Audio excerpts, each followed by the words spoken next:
Nah, things happen. Then, you had a new laptop. And it's still working out things. Yeah.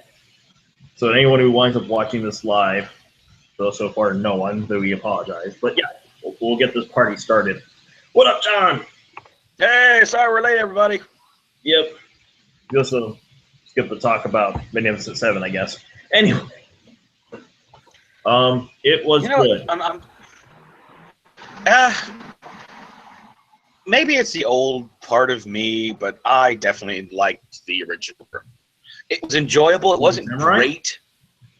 No, the original Magnificent Seven. Ah. But yes, I'm aware that Magnificent Seven is based on Seven. Thank you very much. But this one, again, it was what it was. It was a fun action romp, and that was about it. It really was. Didn't have the kick of the original, but you take what you can get sometimes. I think it's about as good as the original. Yeah. It's the love story knocks the original down quite a few notches. Indeed. Whereas this, they smartly left it out. And I'm glad this time they didn't just try to do the exact same story as Seven Samurai again. And I was surprised by who survived in the end. We're not telling you people. Nope. If I'm surprised, you get to be surprised too. Anyway, welcome everybody to High Class Geek News. I'm your friend, neighbor, Geekzoid Evan Ransom, joined once again by the Dwarfacon himself. Hi.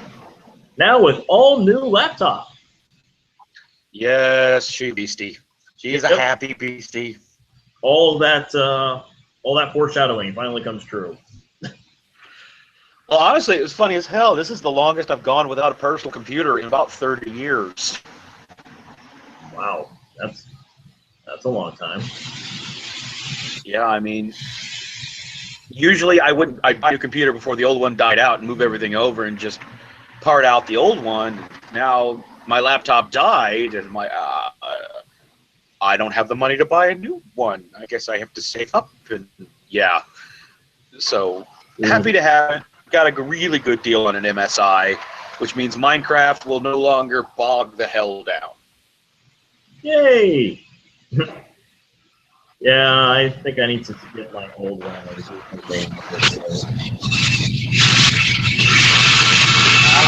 Dude, air conditioner, whatever, fan, whatever. Ow, loud. Sorry. Trying to find a good volume so I don't blow your ears out like last time. Too loud? Maybe I should just stop in headphones.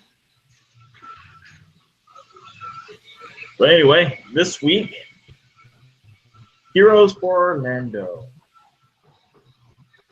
I didn't have a lot for main storylines to work with this week. This was kind of a light week. So there was a week to start late. This was it. But let's see. So far, the main story, what I put is that IDW and DC Comics are teaming up to do a special anthology series whose proceeds are going to be going to charities for the victims of the Orlando shooting about a month or so ago. Awesome. I think that's I'm interested to see what storyline they do for that. Yeah. You notice IDW and DC have been working a lot together lately? Yeah, a bit. The last time something like this happened, they wound up buying Wildstorm. DC, please do not buy IDW. On the other hand, last time you guys had the Star Trek franchise, you did justice. Anyway, moving on, film news, Phantasm Ravager trailer. Yes. Giant metal ball. I know. Of all the 80s franchises that needed to be brought back, I honestly think that Tall Man and Phantasm definitely need it. I'm still waiting on a really good reboot of Hellraiser, because that went so downhill in the late 90s and 2000s with a lot of really crappy straight to DVD releases that, we really need.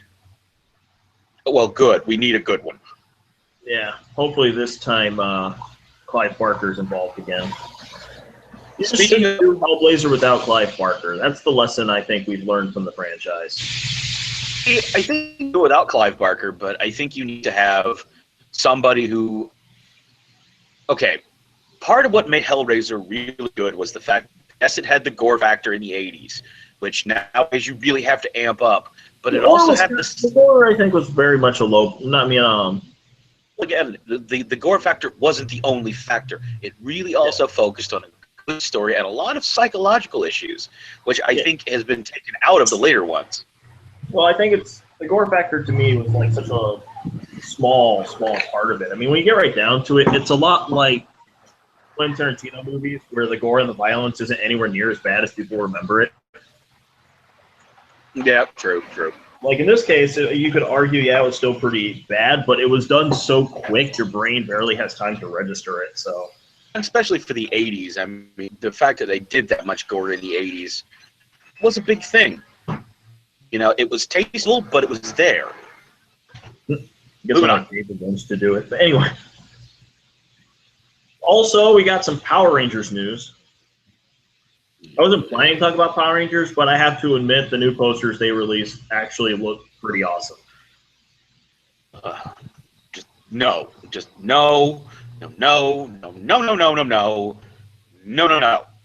know I'm guessing you're saying no to the overall thing, not the posters specifically. Just the whole point of rebooting the Power Rangers, no. No. I think they're kind of doing the Abrams Star Trek thing with this. Because let's be honest, Power Ranger movies don't have a good track record. Which part did you not understand? The no or the no? I understood that Bill Hader said yes, he's playing Alpha 5. Who the fuck cares? I do, because Alpha 5 was fucking annoying and Bill Hader is not. So there's a chance we won't have an annoying Alpha 5. Oh, that's gonna be... He's the plucky comedy relief. Of course he's going to be annoying. He's Alpha goddamn 5. It was the plucky comedy relief. It was that voice. Just moving on. I can't talk about this. It's gonna enrage me. Right. Let's talk about something cute and childish like clowns. It has wrapped up filming. I love the new work of Pennywise. It's creepier the Tim Curry one visually, so we'll see how the does. Well, it's good that this is the first of a two-parter of the Kingverse. So this one's the kids. As far as I can tell, I think they left out the preteen sewer orgy.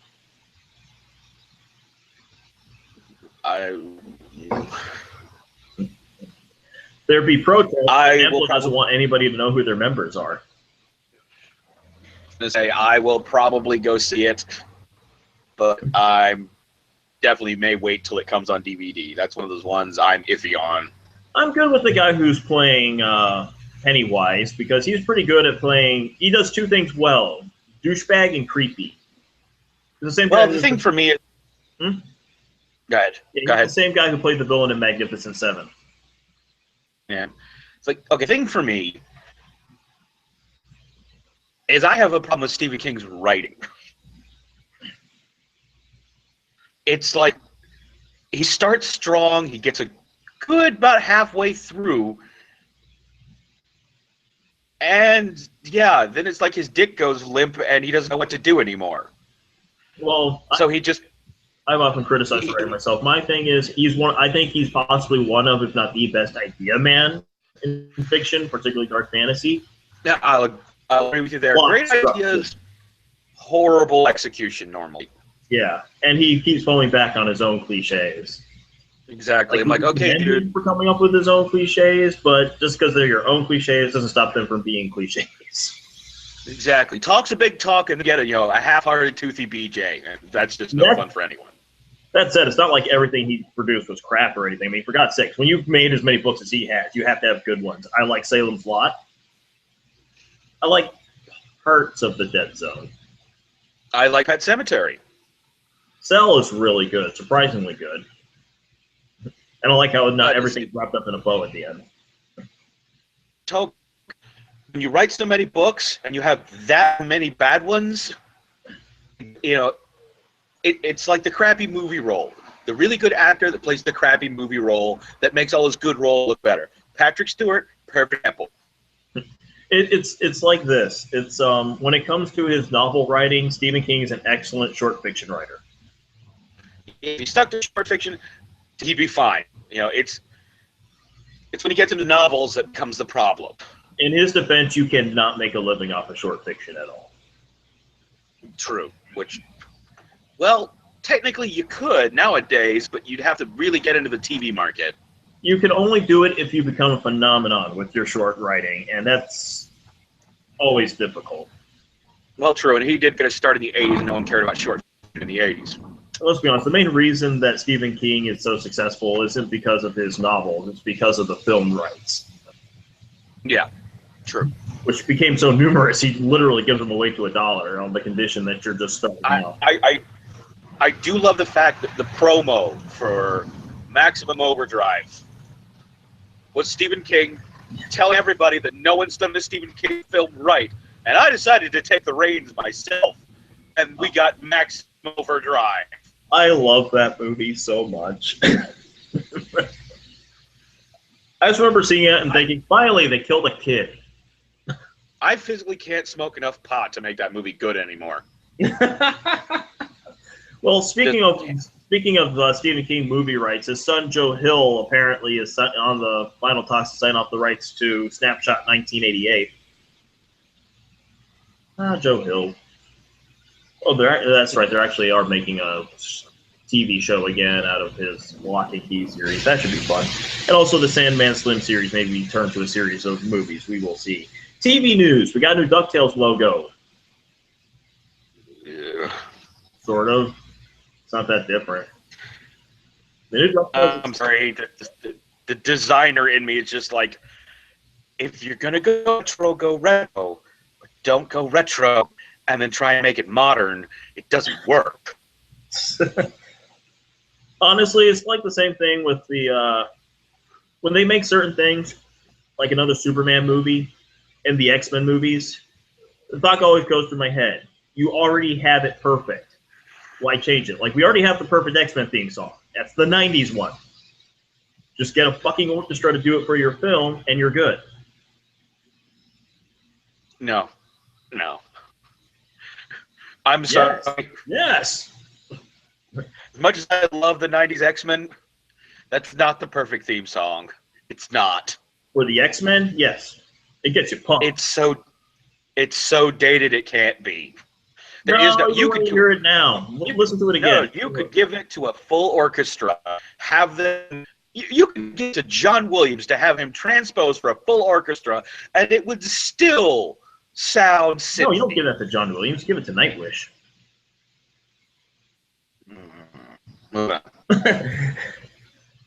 Either way, we can agree the Superman theme song is perfect. Yeah, no, that one I'll agree with wholeheartedly. Yeah. Let's see. Also, they have confirmed that the Dark Tower television series will essentially be an adaptation of the fourth book, which, if I remember correctly, is mostly just like flashback sequences anyway, so that kind of makes sense. Yeah. Honestly, I was never a huge fan of the Dark Tower series, so I'm not really looking forward to the show that much. I am looking forward to the adaptation on Stars of American Gods, which I've seen some of the screen caps for that, and it's rare that you see a television show really try to match the book. But damn if they haven't done a good job. Okay, I have that. My weird brain makes me think it's going back to Magnificent Seven for just a moment. It's nice to finally see Haley Bennett in a role that proves she can act. True. I've seen her several times. She's always been the cute girl or love interest. This time she had a role to sink her teeth into. So I can think of her as something other than the genetic manipulation of Jennifer Lawrence and that girl from the Lemony Snicket movie. Anyway, yeah. We may be getting a sequel to Magnum P.I. Oh, huzzah! Funny, my response was, why? Honestly, that's what I just kind of want to see. Yeah. I want to see Tom Selleck put on... Oh, sorry, go ahead. I want to see Tom Selleck put on the Hawaiian shirt and come out of retarement. It'll be like Murder, She Wrote, but we should make a Starman series. Murder Show, but with a washed-up has-been.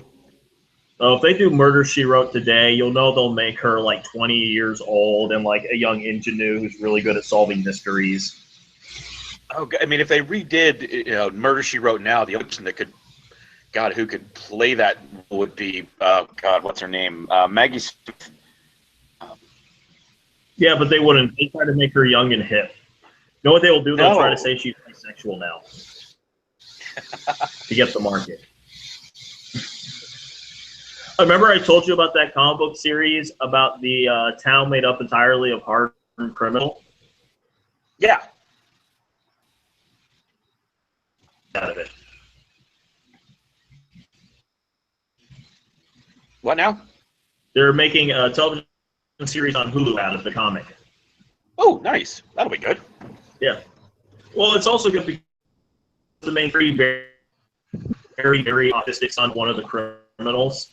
So let's be honest. We live in a day and age where we have more heroes for the autistic. They need something other than Rex the Destroyer, the only superhero we got for autistic kids right now. Also, we're getting a second season of One Punch Man. Getting a second season of what? I'm sorry, you're breaking up. Sorry, One Punch Man. Don't really care for that one. I'm going to watch it. I've watched it. Just to bring it up. I mean, I need to watch it. And just to bring it up because it was cool, we had to go on their Adventure Time couch gag. I saw the Simpsons Adventure Time gag. Yeah, that's freaking awesome. Yes.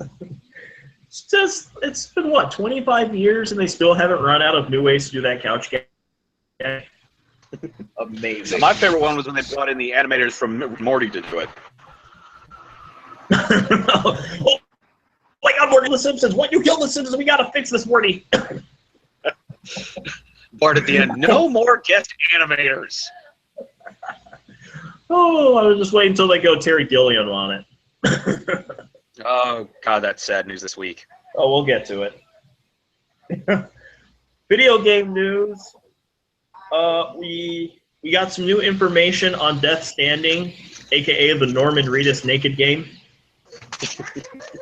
There will be a female character used for co-op. It may also feature Hannibal actor Mads Mikkelsen. Ooh. Sexy. And Hideo Kojima has confirmed that there is a release date. But all he would say is that it's before the Tokyo Olympics and the re-mentioning or something like that of Akira. Okay. So we got a while to wait. It means 2020 at the latest. See, I'm perfectly okay waiting for video games to come out. I don't know why everybody throws a fit when they don't come out quickly. I'm like, I'd rather them take their make it awesome than push it out too quickly and then force me to download a bunch of freaking, patches and whatnot. And the game is not there. Man's Sky, perfect example. It's like how I said I'm a huge fan of what they did with Arkham Knight when they knew it was going to take a while to get the kinks out. So they just kind of redid Arkham City and released it as Arkham Origins, which was still a solid game in its own right. Yeah. I'm like, I'm with you. I'd much rather wait for a good game than have to get it right now and have a bunch of bugs and shit. Exactly. Let's see. We're getting the very first home console Pokemon game, since PokéWatch 2016 continues, which will be coming out on the Nintendo NX. Yes, I'm so excited about the NX. You have no idea. Yeah, I honestly don't know much about it. I keep hearing it. It's I'm guessing this is what's replacing the Wii. Yeah, it's replacing the Wii U, and Nintendo has admitted they made a huge mistake with the Wii U. And from what I understand, the NX is supposed to be kind of a mobile console hybrid. Interested to see how they make that work, especially with the popularity of Pokemon right now. Oh yeah. If they were able to port that into a game that functions with the console, I mean. And with this and then getting into mobile games, I think we may be seeing a possible turning point for Nintendo right now. Well, Nintendo realized how big they fucked up with the Wii U. And they've gone back and just said, you know what, we really need to listen to our fans again. The fans told us they didn't want the Wii U like this, and we didn't listen. We tried to pull an Xbox on this one, and that's not cool. And finally, Blizzard Entertainment is getting rid of the name Battle.net. Say that again. Sorry, dude. Yeah, so Blizzard Entertainment is losing the name Battle.net. Well, that happened. Let's see, in video game news, IDW has announced that David Hedgecock is their new editor-in-chief. Be interesting. Hedgecock, it just sounds like he needs garden shears to take care of his shoes. Anyway. Whew. Well, I guess it's no worse a porn name than Jim Shooter. Also, Marvel has recently released their new superhero-themed short boxes for those who still buy the floppies and need a place to store them. Hopefully, they're like those ones that work more like filing drawers as opposed to the old school put a top on it. Yeah. I'm surprised it took as long as it did for somebody to come up with something like that, because God knows those tops things were... Oh God! I remember having those back when I would get the floppies. That's something I don't think people understand. I don't buy digital because it's like a preference over one or the other. To me, either one's fine. It's a space issue. Yeah. Oh, and also DC Comics has finished off their all their applications. They now have the 2016 class for their writers workshop, six or eight writers that they say they're very excited about. They will be taught this year by Batman scribe Scott Snyder. Ooh, that should be good. Considering that him and Greg Capullo's run on Batman is like instant classic, pretty much. Like they're already doing stuff from it on Gotham. Mm-hmm. That's really saying something. It's one of the few saving graces of New 52. Yeah. I'm so glad they killed New 52 Superman. All glad they killed New 52 fucking everything. Yeah, they killed New 52 Superman and brought our Superman back. Thank fucking God. Mm-hmm. Married to Lois Lane and everything. Now with kid. And I get to be entertained by the fact that none of the superheroes trust him because they don't know him when we've known him for 30 years. Indeed. Let's see. Obituaries this week. Good news, bad news situation in the sense that we just have one. And that's Phil Nunn, the very first actor to portray in live action, as far as I know, Robbie Robertson in the first Spider-Man movie. Mm-hmm. I remember looking at him and thinking, I don't remember Robbie being so chubby, but guy seems nice.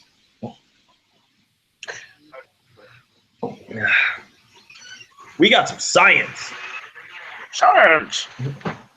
Let's see, there was a shipwreck, I think it was off of Greece, for a ship called the Antikythera. And we found a 2,000-year-old skeleton we get to study. Yay! Yay for old dead things that teach us about the past. Yep. Oh, God. Remember that gold mine we got from that Iceman that turned out to be like a few thousand years old, and we got to find out what we were doing back then? Oh, absolutely. And, oh, God, remember, at some point, they actually ate a mammoth. Not the Iceman. Like modern. Yeah. SanDisk has released their 1 terabyte memory card. No, I know. I didn't even see. Holy shit. Yeah, it's getting crazy. I mean, stuff keep getting bigger and the devices keep getting smaller. It's getting crazy now, and I'm excited because that means diamond circuit boards are coming soon. You're not going to be processors and needing a microscope to look at your circuit board, are you? I cannot wait till my circuit board has to be grown and borders on fucking precognition. Let's see. We need to keep an eye out for China's Tiangong-1 space station, which is apparently out of control. I say hi to Carrie. Hi, Carrie. This is Evan. Hi, Evan. And this is the world. This is my podcast. This is us being dorky. I like your hair, Evan. Thank you. I'm losing it in a week. Yeah, he's losing it in a week apparently. Why? Halloween. My radio Can't let show, it I'm go. covering Transmetropolitan soon. You know more. Yeah, he's covering Transmetropolitan, so he's got to show the tattoo. Yeah, it just seems, even though that one's all audio, it just seems weird to have hair for that.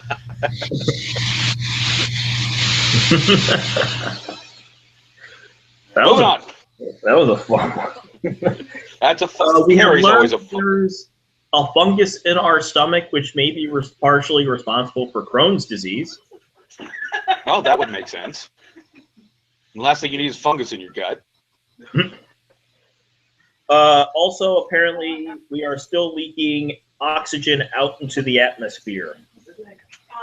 We'll eventually plug that hole. Usually I. No word yet on whether or not this is due to a giant spaceship that transformed into a Mega Maid. Suck, suck, suck, suck. We need her to go from suck to blow.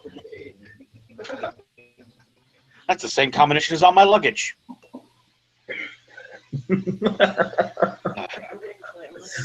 Even in the future, nothing works. You have no idea when I say that at school. I mean, not school, but at work. Anyway. Also, thanks to DNA studies, we have now come to the conclusion that the oldest civilization on Earth are the Aborigines of Australia. Well, like we had it down there. Now you know why they keep walking in your dreams. Indeed.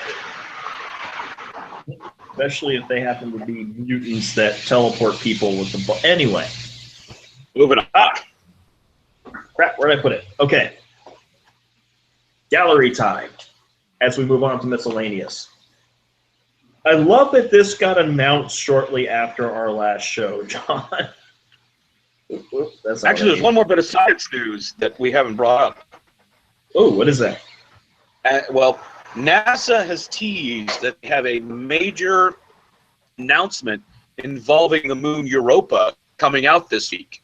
That is, of course, we all know the one moon around Jupiter has a subsurface ocean. So I know there have been talks for years about developing a, trans-space submarine in order to go there and explore. So I'm hoping NASA finally says, guess what? We're sending a sub to Europa to figure out what's there. We all live in a yellow submarine. Oh, no. I'm sorry. We're sending a sub to a subsurface ocean halfway across the galaxy. Thing's got to be called the Nautilus. The what? It's got to be called the Nautilus. I agree. So, John, you were talking about how I think you said you want a movie. No, you wanted them to do an animated film based off of All-Star Batman. Yes.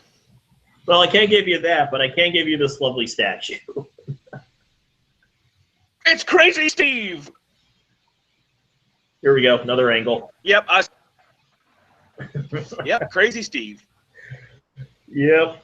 Also, we are both fans of awesome artist and possibly greatest painter in all of comics, Alex Ross, who, as far as I can tell, for absolutely no reason whatsoever, drew Batman fighting Boba Fett.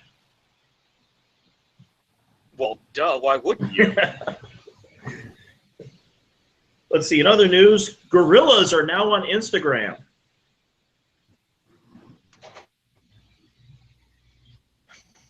The band Gorillas. Oh! I still got nothing. How about this Deadpool statue with a clown wig?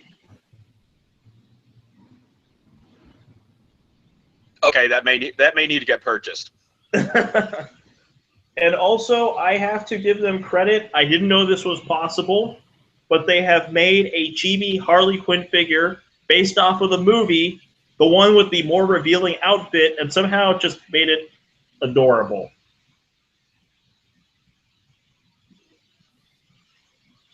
Adorable's not the word I'd use. Okay. Something creepy. How about this for adorable? Judge Dredd. You know me, dude. I'm not a huge fan of Dread. The new 3A figure. And finally, our last bit of news for the evening. Told you it was a week. Told you people this was a slow week for news, so it's a short episode.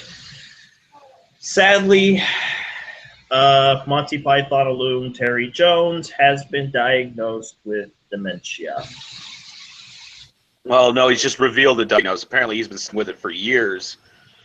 Yep, because 2016 does not want us to have nice things. According to Michael Palin, his dementia has gotten so bad that Terry can barely retain the use of speech now. Oh. This is how we lost Gene Wilder. We don't need to back up. Yeah. Sorry to end it on a downer, people, but it would have been weird to try to laugh after that news. Yeah. Either way. Oh my god. What if the way it's affecting his brain is he actually has a Terry Gilliam-like animation sequences is how he perceives the world? That's still not funny.